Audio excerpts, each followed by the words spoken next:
अधजला खंडहर। बात उन दिनों की है जब मैं कॉलेज का स्टूडेंट था। अपने कॉलेज की ओर से हम सभी कैंप के लिए एक जंगल में गए। हल्की ठंड थी, अतः रात में हम सब ने पूरी रात कैंप फायर के साथ डांस करने, गाने आदि का प्रोग्राम तय किया। मुझे और सभी साथियों को कैंप फायर के लिए लकड़ियां इकट्ठी करने का भार सौंपा गया। मैं निकला तो सबके साथ ही, लेकिन जंगल के प्राकृतिक सौंदर्य में भटकता हुआ अकेले बहुत दूर कहीं निकल गया। अचानक आसमान बादलों से भर गया और गरज के साथ बारिश होने लगी। बादलों के लगातार गरजने से मैं पेड़ के नीचे खड़ा रहा, मुनासिब ना समझ आसपास किसी घर की तलाश में एक दिशा में भागने लगा। मुझे कुछ ही दूर पर एक लाल ईंटों से बनी शानदार बिल्डिंग नजर आई।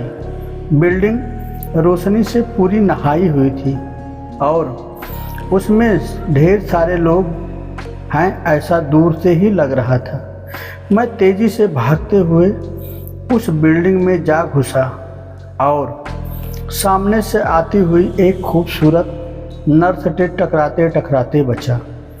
नर्स ने मुझे घूर कर देखते हुए कहा, बहुत अधिक भीग गए हो, सर्दी लग जाएगी। उधर बाईं ओर एक स्टोर रूम है, वहां जाकर जो भी मिले उससे कहना सिस्टर जूलिया ने दूसरे सूखे और साफ कपड़े मुझे देने को कहा है। वह तुम्हें कपड़े दे देगा। मैं हक्का बक्का मुंह फाड़े सिस्टर जूलिया को देखता रहा। मुझे एकदम से यह समझ नहीं आया कि मैं क्या करूं। मेरी स्थिति देखकर सिस्टर जूलिया खिलखिलाकर हंस पड़ी और बोली, पहले तो तुम अपना मुंह बंद करो, वरना मुंह में मच्छर घुस जाएंगे, और अब जाकर वैसा ही करो जैसा मैंने कहा है। मैं हल्के से हाँ में सर हिला कर सिस्टर की बताई दिशा में जाने को मुड़ गया। अभी कुछ 10 कदम ही चला होऊंगा कि मेरे कंधे पर किसी ने हाथ रखा। मैं चौंक कर पीछे मुड़ा और अपने सामने आर्मी की वर्दी में एक युवक को खड़ा मुस्कुराता पाया। मेरे चेहरे पर आश्चर्य का बादल अपना घर बना चुका था, जिसे देखते ही उस युवक को हंसी आ गई। उसने धीमे किंतु दृढ़ स्वर में कहा, मैं कैप्टन विनोद हूँ और यह हमारे देश की आर्मी का हॉस्पिटल है। कैप्टन विनोद की बातों ने मुझे आश्वस्त किया। मैं अब धीरे धीरे सम्मान हो गया और मैंने कैप्टन विनोद को सिस्टर जूलिया की कही बातें सुनाकर कैप्टन के चेहरे पर रहस्यमय मुस्कान फैल गई और वे बोले, तो सिस्टर जूलिया से भी मिल चुके? जी, क्या मतलब है आपका? कुछ नहीं, चलो मैं तुम्हें सूखे कपड़े देता हूँ, चेंज कर लेना, नहीं तो सच में सर्दी लग जाएगी। और मैं कैप्टन विनोद के पीछे पीछे एक बड़े से कमरे में पहुँच गया। कमरे के चारों ओर हरे रंग के पर्दे लगे हुए थे। एक ओर एक बड़ा सा बेड पड़ा हुआ था और उसके सामने एक सोफा भी था। बीच में एक टेबल था जिस पर 2 गिलास, एक बड़ी बोतल ब्रांडी की थी और 1 या 2 पत्रिकाएं पड़ी थी। कमरे के एक कोने में एक बड़ी सी अलमारी थी, जिसमें से कैप्टन विनोद ने एक अलमारी आसमानी रंग का कुर्ता पजामा निकालकर मुझे दिया और कमरे में लगे बाथरूम की ओर इशारा किया। मैं बाथरूम में कपड़े चेंज कर जैसे निकलने लगा, मेरी नज़र बाथरूम की दीवार पर पड़ी। वहाँ खून की छींटों से भरी हुई थी। यह देखकर मैं घबरा गया और जल्दी ही बाहर निकलने को मुड़ा कि बाथरूम में लगे आईने में खुद को ही देखकर चौंक गया। आईने में मेरा पूरा शरीर तो नज़र आ रहा था, लेकिन मेरे शरीर पर से मेरा सर गायब था। अब मुझे डर न लगने लगा। मैं हड़बड़ा कर बाथरूम से बाहर निकल गया। मुझे इस तरह बाहर निकलते देख कैप्टन विनोद ने हंसकर पूछा, क्या हुआ? अरे हाँ, तुमने तो अब तक मुझे अपना नाम ही नहीं बताया। कहाँ जाओगे? बाहर बहुत तेज़ बारिश हो रही है। लेकिन तुम जाना क्यों चाहने लगे अचानक, यह मैं समझ नहीं पा रहा हूँ। कैप्टन विनोद, आपकी बाथरूम की एक दीवार पूरी खून की छींटों से भरी हुई है और आपके बाथरूम में लगा आईना भी कुछ अजीब सा है।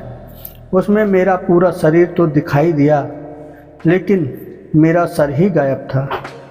मैं अब बिल्कुल नहीं रुकूंगा, यहाँ बारिश से ही भीगता हुआ अपने कैंप तक जाऊंगा। कहते हुए मैं कमरे से बाहर जाने लगा, दरवाजे की ओर बढ़ा। रुको! तभी कैप्टन विनोद की कड़कती आवाज़ गूंजी। तुमने सब कुछ देख ही लिया है? जी, क्या मतलब है आपका? मेरी आवाज़ में डर भर गया। मतलब चाहे जो भी हो, तुम तब तक यहाँ से नहीं जा सकते जब तक मैं तुम्हें कुछ बता ना दूँ। क्या बताना चाहते हो आप? जो आज तक कोई ना जान सका, वह मैं जानकर क्या करूँगा? प्लीज़ अब मुझे जाने दो। मैं डर से रुआसा हो गया। नहीं, बिल्कुल भी नहीं, और तुम्हें मुझसे डरने की भी कोई ज़रूरत नहीं है। सबकी रक्षा के लिए होते हैं सैनिक, सबकी रक्षा के लिए होते हैं। मैं भी तुम्हारी सुरक्षा ही कर रहा हूँ। कैप्टन विनोद के स्वर में कोमलता थी। आओ मेरे साथ इस सोफे पर बैठ जाओ, मैं तुम्हें एक कहानी सुनाता हूँ। कहानी ख़त्म होते ही मैं तुम्हें तुम्हारे कैंप तक जीप से छोड़ आऊँगा। वैसे भी तुम अपने साथियों से काफ़ी आगे निकल आए हो, वहाँ तक तुम अब चलते हुए शायद पहुँच ना पाओ। कैप्टन विनोद के स्वर में न जाने कैसी अस्वस्थ थी। मैं जाकर उनके बगल में बैठ गया। कैप्टन विनोद ने कहना शुरू किया, दुश्मनों ने धोखे से हमारे अस्पताल को अपना निशाना बनाया। दुश्मन देश के 2 सैनिक हमारे सैनिक के बेस में हमारे ही घायल सैनिक को लेकर आए।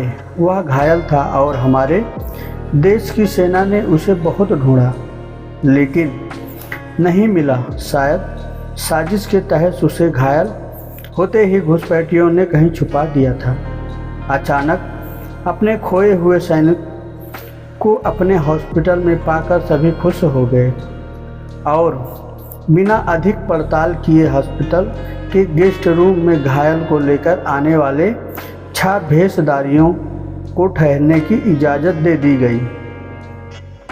अभी उस सैनिक का इलाज चल ही रहा था कि जोरों का ब्लास्ट हुआ और पूरा हॉस्पिटल एक पल में खंडहर में तब्दील हो गया। लेकिन हॉस्पिटल तो अपनी शानदार स्थिति में खड़ा है। मेरी बातों को अनसुना कर कैप्टन विनोद ने अपनी बात जारी रखते हुए, कोई नहीं बचा उस ब्लास्ट में। दीवार पर पड़े खून के छींटे भी उसी ब्लास्ट में मारे गए हॉस्पिटल के कर्मचारियों के हैं। हाँ, पर यह हॉस्पिटल तो मुझे खंडहर नहीं दिखता। जवाब में कैप्टन विनोद के चेहरे पर रहस्यमयी मुस्कान फैल गई और उनका चेहरा अजीब से भाव से भर गया। मैं उनके चेहरे को देखकर आनंद अंदर से दहल गया। फिर भी मैंने हिम्मत कर पूछा, आप उस ब्लास्ट से कैसे बचे? यह सुनते ही कैप्टन विनोद ठहाका लगाकर हंस पड़े और मुझ पर एक भरपूर नज़र डालते हुए कहा, यह कहानी आज से मात्र 10 वर्ष पहले की है और मैं तो आज से 50 वर्ष पहले मर चुका हूँ। इसके आगे उन्होंने क्या कहा मुझे कुछ नहीं मालूम। चेहरे पर गीलेपन का एहसास जब काफ़ी हुआ तो मैं जैसे नींद से जागा। मुझे घेरे हुए मेरे सभी सहपाठी और टीचर खड़े थे। मेरे आंख खोलते ही मेरे सर ने कहा, थैंक गॉड, तुम्हें होश आ गया। तो क्या मैं बेहोश था? हाँ, तुम जंगल में जाने कहाँ भटक गए थे। जब सभी लौट आए और तुम नहीं आए तो हम सभी मिलकर तुम्हें ढूंढने निकले। काफ़ी दूर जाने के बाद हमने एक जीप आती दिखाई दी जिसमें एक आर्मी मैन तुम्हें पीछे की सीट पर सुलाए हुए हमारे कैंप को ढूंढते हुए आ रहे थे। उन्होंने हम सभी को भी अपनी जीप पर बिठाया और कैंप तत्काल छोड़ा। हमने उन्हें काफ़ी रोकने की कोशिश की, लेकिन वे यह कहते हुए चले गए, अभी नहीं रुक सकता, एक ज़रूरी काम है। जब हमने तुम्हारे बेहोश हो जाने का और उन तक तुम्हारे पहुंचने के बारे में पूछा तो वे बोले सोमेश ही बताएगा, और जो भी बताएगा वह सब अक्षरशः सच होगा। सबकी उत्सुक निगाहें अपनी ओर लगी देख मैंने धीमे स्वर में पूछा, क्या उनका नाम कैप्टन विनोद था? सर ने हाँ में सर हिलाया। मैंने सबको उधर चलने को कहा जिधर से सबने जीप आती देखी थी। पहले तो सब तैयार नहीं हुए, लेकिन मेरे बहुत कहने पर वो राजी हो गए। सुबह होते ही हम उधर की ओर गए। मैं उस जगह पर पहुंचकर गहरे आश्चर्य में डूब गया। वहाँ एक अध जला खंडर था जिसके एक टूटे पत्थर पर लिखा था आर्मी हॉस्पिटल। दोस्तों, आशा करता हूँ कि यह हॉरर कहानी आपको ज़रूर पसंद आई होगी। अगर आप हमारे चैनल पर नए हैं तो हमारे चैनल को सब्सक्राइब करें और लाइक करें। नई नई कहानियाँ सुनते रहें। धन्यवाद दोस्तों।